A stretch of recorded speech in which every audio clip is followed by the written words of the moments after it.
Okay, thank you. Mirëdita të gjithëve. Në minutat e fundit është ngjeshur agjenda dhe ne e kemi ngjeshur pa ashtu edhe tonën. Kështu që do të kemi afërsisht 40 minuta. You have a translation? No. No? Lobby.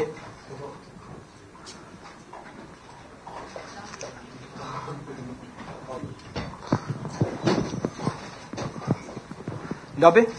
Test?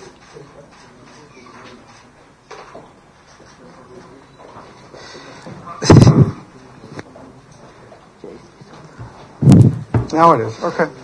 Pra, në minutat e fundit është ndryshuar agjenda dhe ne kemi ndryshuar po ashtu edhe agjendën tonë. Jemi për 40 minuta në forumin Fol Hapur. Siç e dini, është një forum që ne kemi me vite tona. Kemi nderin që ta kemi ambasadorin e Shtetit të Bashkuara të Amerikës në Kosovë, Greg Dollawi. Çështjet për të cilat ne do të diskutojmë janë dy, po sigurisht që nuk do të mbesim ndoshta vetëm në këto çështje. Është debati i fundit mbi krijimin e ushtrisë së Kosovës dhe iniciativën e presidentit për të ndërmarrur iniciativën pra edhe draftimin e ligjit, projekt ligjit në fakt. Dhe sigurisht ajo çfarë ne më së shumti edhe si organizat promovojmë politikat antikorrupsion dhe pa diskutim edhe raporti i Departamentit të Shtetit që qeverinë do Kosovën e sheh si një vend ku korrupsioni thuajse është endemik dhe kemi problem pra me qeverisjen e vendit edhe me sundimin e rendit të ligjit. Ambasadori do të ketë një prezantim më së shumti 10 minutash për ushtrinë e Kosovës, sigurisht edhe për qeverisë, sundimin e rendit të ligjit dhe problemin e korrupsionit. Pastaj do të kemi një diskutim rreth 30 minutash me të pranishmit për shoqërisë civile. Në këtë rast do të bëjmë një përjashtim që dhe kërkojmë mirëkuptim për këtë gjë, që mediat nuk do të kenë mundësi ose me mirëkuptim nuk do të bëjmë pyetje në drejtim të ambasadorit. Dhe besoj që ambasadori do të përfshin çështjet me të cilat dhe media ka interes të theksuar. Pra, kemi mirëkuptim dhe kërkojmë mirëkuptim që gazetarët në këtë rast t'jenë pak më anash me pyetje dhe të kemi pyetje vetëm ose diskutim me shoqërinë civile këtu që janë prezencë. Faleminderit shumë sot që jeni këtu. Faleminderit shumë ambasador, pjesa e juaj hyrëse. Okay. Oops. Thank you very much, Petra. Guests, thanks for inviting me to participate in this forum today. I appreciate it very much. I've spoken often of the importance of civil society and media to a democratic society, so it's exciting for me to sit down with you and engage in discussion on the issues currently facing both Kosovo and the United States. As you know, the United States and Kosovo share a special history, and the United States is fully committed to Kosovo's success. I speak about this often. Since even before Kosovo's independence, my government has invested millions of dollars in this country to help strengthen rule of law and democratic governance, to facilitate economic growth, to support education, and to ensure security both within Kosovo and in the region. Our engagement in Kosovo spans the breadth of U.S. government agencies and is implemented in dozens of different sectors and projects. We provide technical assistance to the justice sector, support to modernize and reform the energy sector. We invest every day in Kosovo's small businesses and budding entrepreneurs. We're also partnering with citizens and municipalities throughout the country to help Kosovo's diverse communities advocate for their priorities and to build the capacity of local governments to be more responsive to the needs of their people. Regarding local governments, one of the programs we're just starting to roll out right now is electronic procurement initiative for 5 major cities in Kosovo, and this will increase transparency of public procurement, make it easier for the municipalities to get the best price for the things that they need to buy, and make it much harder for people to spend public money in the wrong way. Another key cooperation element between the United States and Kosovo relates to the Kosovo Security Force. As I think many of you know, the United States has invested a great deal of time, effort, and U.S. resources into building the current Kosovo Security Force to its high level of professionalism. U.S. advisors have worked closely with Kosovo planners to develop the strategic security sector reform, which calls for Kosovo to develop its Kosovo Armed Forces. And the creation of a Kosovo Army is certainly our goal, as well as that of the people of Kosovo. But we feel that this creation must be done in the best possible way, according to the lines of the Strategic Security Sector Review, according to this roadmap that it laid out, through a change to the Constitution after consultation with all of Kosovo's communities. So that is why we have been promoting a different avenue to get to where we all, I think, want to be, the avenue that actually we've been promoting for years, which is this avenue of a constitutional change. My government has been, clear, will continue to be perfectly clear on this, and we have publicly urged everyone in Kosovo to take a breath, slow down on this potential legislative change, and to launch a serious good faith effort to secure support for a case of transformation from all of Kosovo's societies and all of Kosovo's communities. We think the government certainly needs to coordinate its transformation of the Kosovo security forces with the United States, with Kosovo's NATO partners and allies, and of course the other European countries that are so important to Kosovo's future.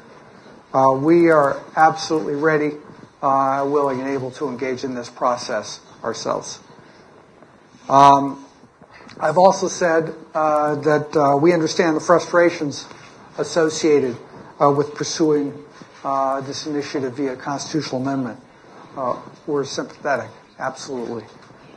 However, we are concerned that creating an army now through legislation alone could damage Kosovo's relationships with its international partners, with NATO, etc. These are the relationships that are vital for Kosovo, and these are the relationships that preserve Kosovo's security today and have since independence. I'd like to turn now to another one of our shared priorities, strengthening the rule of law and fighting corruption. I cannot stress enough how important this is for Kosovo. Corruption threatens everything you've worked for as a country. It erodes the public's trust and slows Kosovo's European integration. And of course, it chokes off economic development and deters investment that would create badly needed jobs.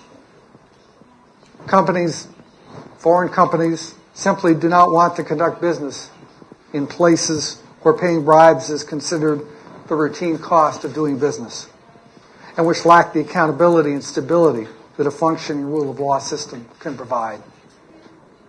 But corruption, it's not just about paying bribes. It's also the abuse of power and influence to ensure friends and family get jobs for which they may or may not be qualified. I can't tell you how sad it is to hear over and over from people all across Kosovo that their children have no future here because they believe the good jobs are all locked up and patronage systems run by people in power. Not only is this sad for those individuals on the outside of the system, it's a crisis for Kosovo. And I recommend everybody look at a terrific article that was in Balkan Insight in December 2016. It wasn't about Kosovo, it was about Bosnia. But it was very interesting and actually very sad as well. Because according to this article, medical practitioners in Bosnia that are being trained in Bosnian medical schools that are paid for by the state, many of them are having trouble finding jobs in Bosnia, and therefore they're going to Germany to work.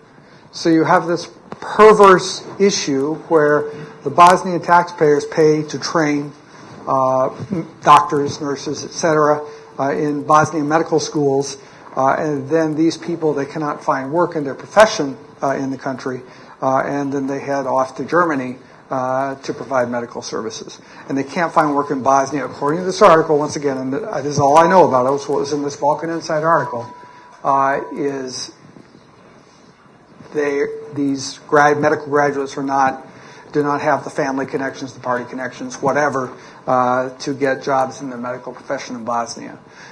That is a terrible circumstance for any country. And I feel very sorry for Bosnia about that.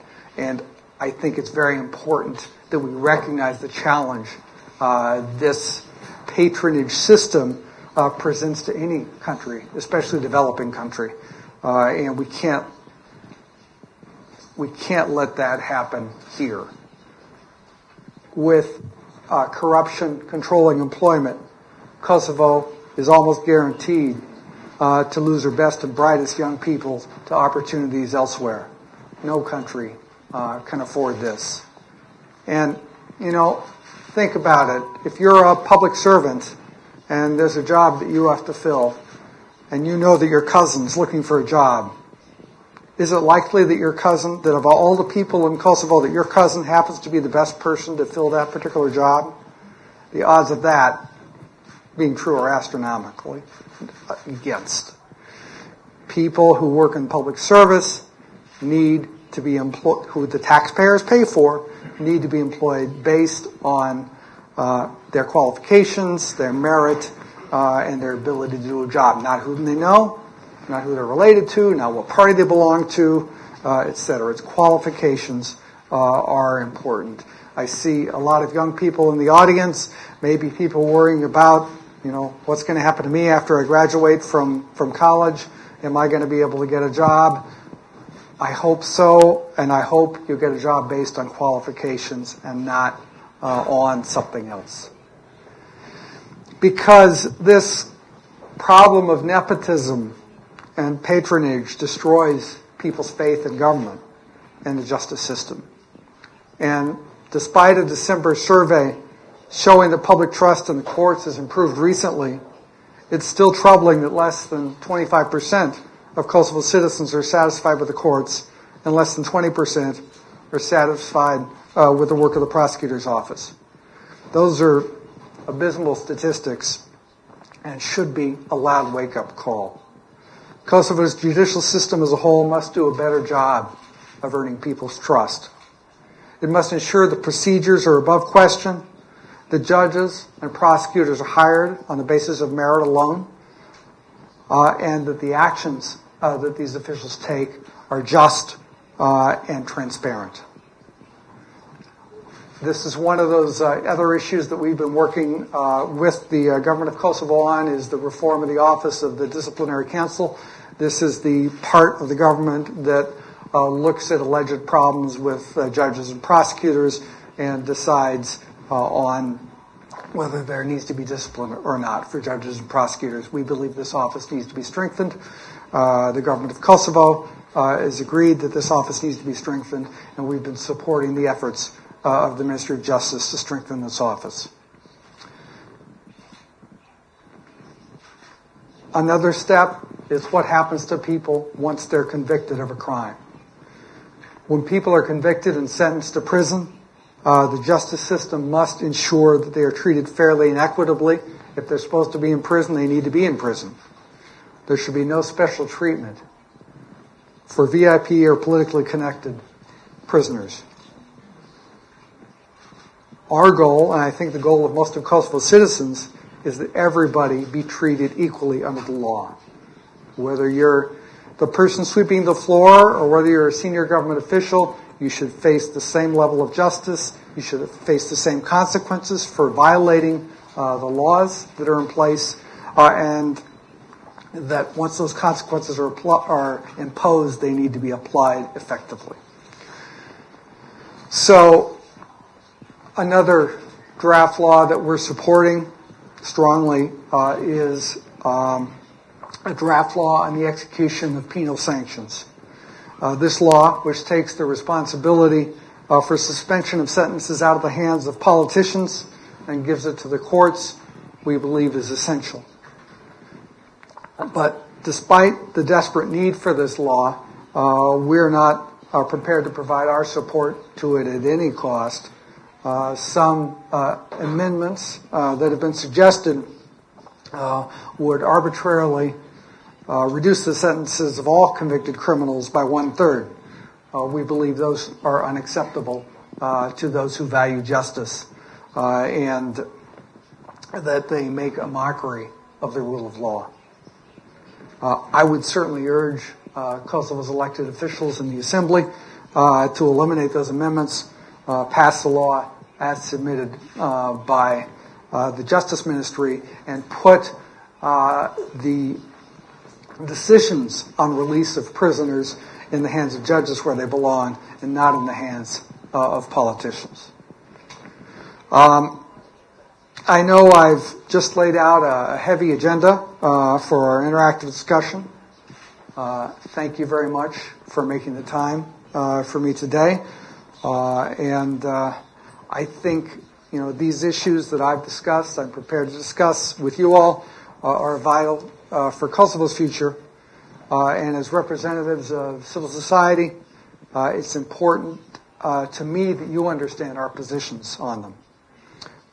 You all have a very powerful role to play in Kosovo's democracy and in developing the future of your country. I would encourage you to play that role. It is impressive what people can do when they work together. It's important for civil society groups who have similar views to try to join forces to press your case. I'm a government official. It's my responsibility in my country to listen to what the people of the United States say. I think it's incumbent on the officials of any country to do the same. And obviously, there's strength in numbers. The more you work together as civil society on issues that are important to you, the more resonance your statements will have. So that's what I have to say for my opening remarks. Thank you, Ambassador. Si që thash, do të kemi një diskutim ndoshta për një 15 minuta, 20 maksimumi. Edhe do doja nga pjesëmarrësit, pra nga pranishmit këtu, sigurisht kemi një mikrofon që duhet me përcjell Gersi. Nëse, okay, burimit, lutem. Gersi. Faleminderit shumë për këtë. Burim Ramadani nga Qendra Kërkimore për Politika e Sigurisë. Zoti ambasador, normalisht fokuson atë pika e parë ose çështja e parë që ka të bëjë me iniciativën për transformimin e FSK-s në mision ushtarak. Normalisht në proces gjithë përfshirës për këtë iniciativë ose këtë proces jo vetëm që është e domosdoshme, por është ndihmuese. Dhe të njëjtën kohë është jashtëzakonisht e rëndësishme një element që ju e thatë, që paktën siç e kuptova unë, që jeni të gatshëm të angazhoheni në këtë proces, në ndryshimet kushtetuese, por se procesi të jetë më gjithëpërfshirës. Dhe kjo besoj që është pika e cila e ndërton konsenzusin në total në shoqërinë kosovare, duke përfshi edhe rolin e shoqërisë civile. Ne si SPRC me 15 mars kemi bën një memo për institucione duke kërku pikërisht këto, që procesi të jetë maksimalisht gjithëpërfshirës, për të njëjtën kohë, si është e mundur që përfaqësuesit politik të serbëve kosovar të angazhohen dhe mos humbin rastin tek e fundit të promovojnë drejtat e tyre. Kompletimi i arkitekturës sigurisë kombëtare të Kosovës është po ashtu i domosdoshëm, po aq sa është i domosdoshëm edhe rujtja e mbështetjes amerikane dhe NATO-s në tënësi. Pra, me një fjali, Kosovës i duhet edhe ushtria, edhe mbështetja amerikane dhe NATO-s, por a mund ndodh ky proces gjithëpërfshirës ose maksimalisht gjithëpërfshirës në një afat optimal brenda vitit 2017? Edhe komente dhe pyetje. Faleminderit.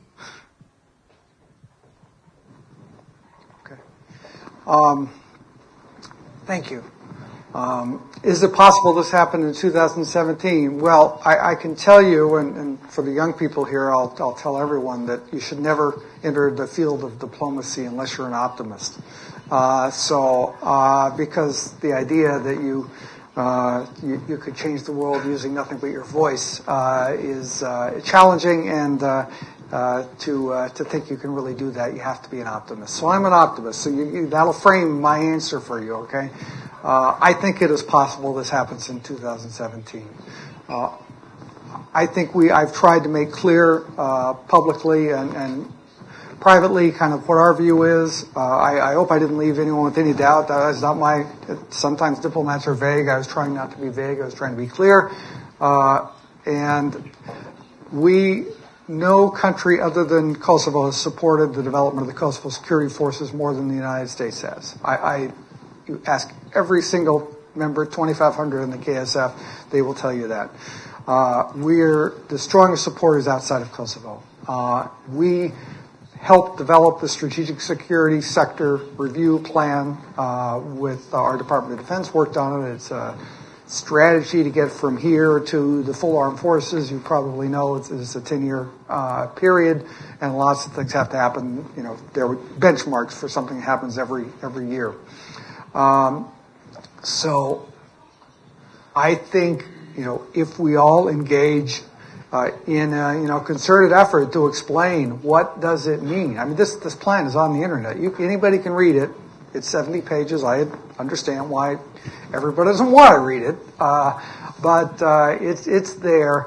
But I think we need to explain, and I'm including myself, by the way. I'm not saying this has to happen only for Kosovo government officials or NGOs or whatever. I'm willing to do this too, to explain to all of Kosovo's communities what does it mean to have a Kosovo army, like any other country in the region, in the world, basically has, and what does it mean for them?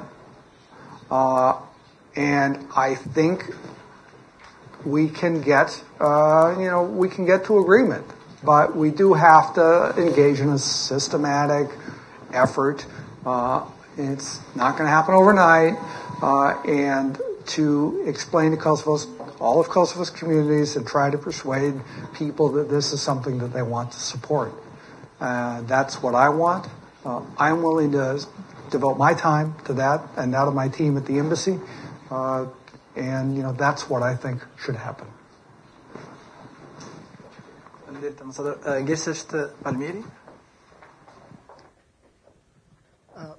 Valmir Ismaili from Democracy Plus.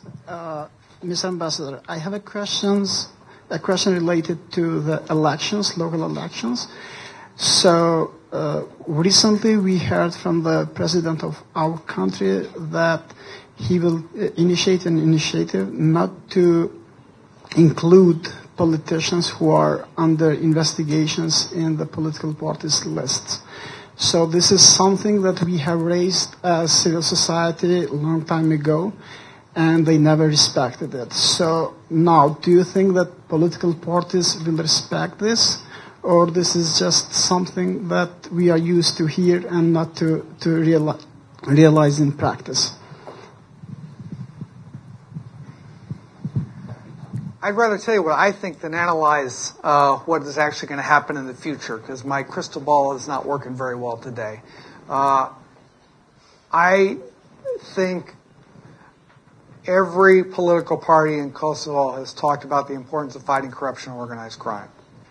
They sometimes use different words, but they've all said that they're against corruption and organized crime. I think it would be a terrific demonstration of that commitment if the political parties, all the political parties, would refuse to put on their voting lists for elections, for parliamentary or municipal elections, people that are under indictment or have been convicted of crimes. I think that would really help reassure the citizens of Kosovo who want to see clean government that the parties are more working for them. So I would certainly support any initiative to ensure that people running for election are not under indictment, under investigation, have not been convicted and not fulfilled the punishment that was meted out during conviction. Does that kind of answer your question? Yeah, actually, so we have, so now his former, So my concern is that, so we have his former political party who has already announced that one of the candidates from one of the municipalities will be a person who is under investigation now. So we have something completely different in practice and completely different in theory, so what they are saying. So I don't know, this is my concern. So is it going to happen for real? Well, I don't want to get into too much detail. There's a problem with investigation versus indictment. Under the Kosovo Constitution, you're innocent until you're proven guilty. Now, what we're not talking about is an action by a government. We're talking about an action by a political party. So I don't want you to try to pin me down exactly where's the bright line. I'm willing to say the bright line. If you've been indicted for a crime, I would certainly not like to see you on an election list. Election, this investigation thing, I'd have to think about, or I don't have to think about it. The people in Kosovo have to think about it. I can't make anything happen here.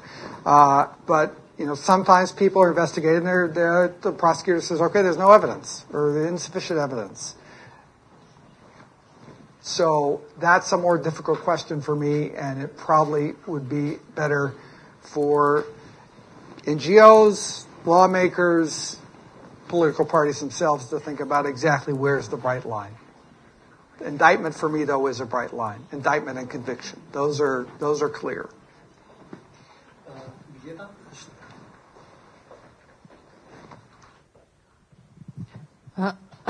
Luljeta dhe Molli prej Qendrës Kosovare për Studime Gjinore. Jemi shumë pak prej javës grus që është organizu prej NDI-t. Dëshiroj të di, sepse keni takuar shumë gra me siguri që i vlerësoni, dëshiroj të di mendimin e juaj sa i përket përfaqësimit të grave në kryesitë e partive politike, ose me një farë mënyrë do të doja që krahas luftës për korrupsion tjetë edhe në fjalorin tuaj ose në argumentimin tuaj edhe çështja e përfshirjes sa më të madhe të gruas në politikë. Sepse po konsiderojmë çdo herë që partitë politike në kryesitë e tyre ose në vendimarrje nuk po i përfshin gratë aq sa duhet, edhe pse vazhdimisht thonë se janë për një gjë të tillë, po kur është fjala për vendimarrje ose për përfshirje në kryesi, nuk janë aq sa duhet. Faleminderit. Thank you. I thought the Week of Women was great. I thought we had a bunch of people from my embassy that were participating in different activities. We helped support the week financially, and we have for many years. I agree with the sentiment underlying your question, absolutely, that there need to be more women in politics. There need to be more women in every professional field in Kosovo. And USAID are spending a lot of time and effort to help develop programs to improve the prospects for women in business, women in politics, and we will continue to do so because it's foolish for a country to leave half its players off the field. And Kosovo is worse off for not having women involved more in every professional aspect of Kosovo's life, whether it's politics, business, or whatever. I would certainly encourage everybody to lead by example. Absolutely, more women need to be in senior levels of political parties. Absolutely, they need to be decision makers. I agree with that 100%. And this is not just about doing the right thing because it's the right thing, which it is. This is about doing the right thing because it will improve the performance of the political parties. It will improve their connection with their constituents, half of whom are women, and it will help ensure that women continue to grow in their ability to take their rightful place in Kosovo society. And I realize that we, the United States, Europe, Western European countries, are kind of asking for a big change in this traditions here in a relatively short period of time. But we're doing it because we think it's so important for the country.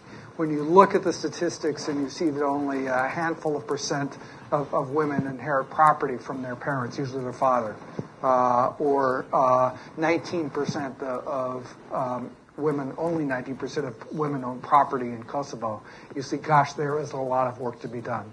And there's work to be done in every field, certainly political parties, government, and civil society as well.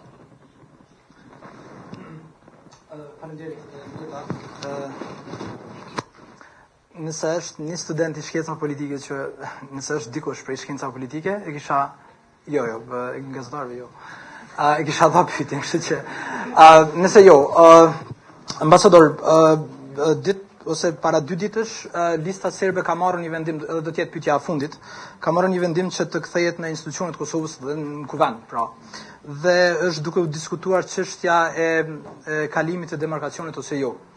Ju e dini që qytetarët e Kosovës, pra në Evropë është I vetmi shtet që nuk mund të lëvizin lirshëm në Bashkimin Evropian.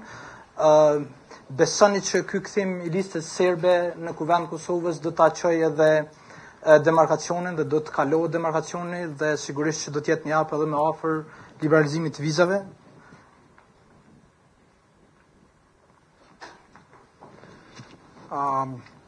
Well, there's several elements there that I want to address.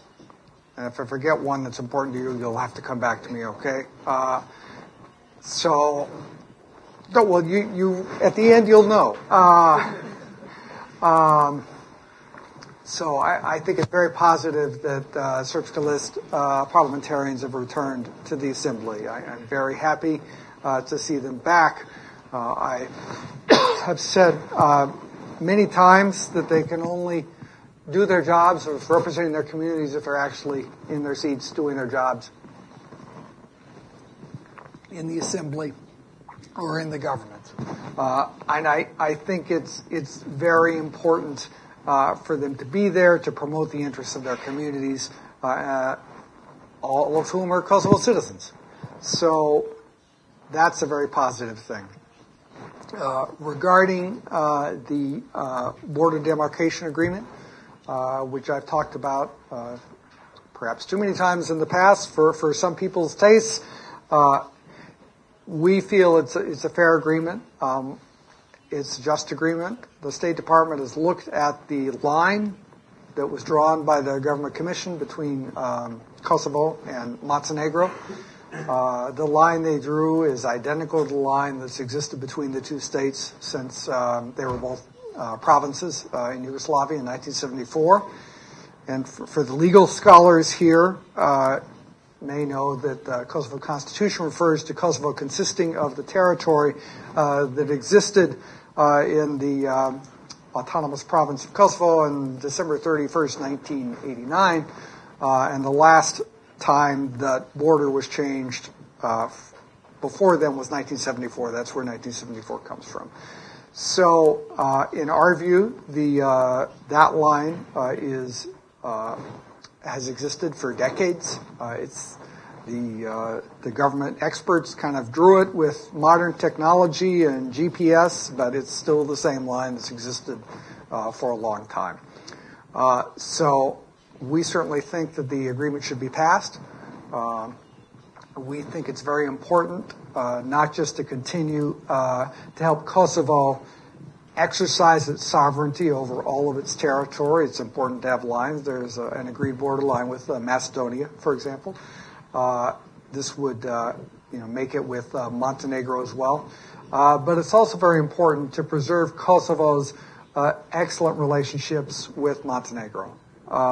Montenegro is one of the early supporters of Kosovo, recognized its independence, right towards the beginning. I think there's a terrific relationship between the two countries, and the inability to finalize this agreement with Montenegro is an unwelcome source of tension. I think there are plenty of other problems that people of Kosovo, parliamentarians of Kosovo, need to focus on, and I will just list my usual ones: the corruption, which I talked about already, creating better conditions for employment for small businesses, medium businesses, which are the real engines of jobs. And I think we all know that with a more than 25% unemployment rate, jobs is a key issue for Kosovo. And to continue to improve relations with the neighbors. So I guess that's a long answer to a short question. The more parliamentarians you have in the assembly, the easier it is to get to 80 votes, that's required for international agreements, such as the border agreement with Montenegro. I hope parliamentarians will look carefully at this. We believe it's the right line. The agreement is a good one. We had experts from the State Department look at this, and we do actually have people that look at borders seriously. They're very important to us. We have global responsibilities. We need to know where every border is around the world so we don't cross it inadvertently. And we agree with the line the Board of Commissioners drawn. So yes, it's more likely it will get passed. I hope it does. I hope people will be able to vote for the border demarcation agreement and help everybody move on to really more important issues. Because, when I travel throughout the country, I talk with local officials, I always ask, what do you think of all this controversy about the border agreement or the Association of Served Majority Municipalities? And invariably, I hear, that is so far from my life as a local official. I don't care about that. I care about how are we going to help my citizens get jobs, how are we going to improve the prospect for business, things like that. The topic of discussion in Pristina, the political topic of discussion in Pristina seems to be divorced at times from what the citizens really care about. So that's it. That's my answer. Siç ju paralajmërova, në fakt kishëm këtu 40 minuta për shkak të agjendës shumë të ngjeshur të ambasadorit. Ju falenderoj shumë që ishit sot këtu dhe për mirëkuptimin. Falenderoj shumë ambasador për kohën që gjetet në këto 2 ditë shumë të ngjeshura për ju. Thank you. Thank you so much.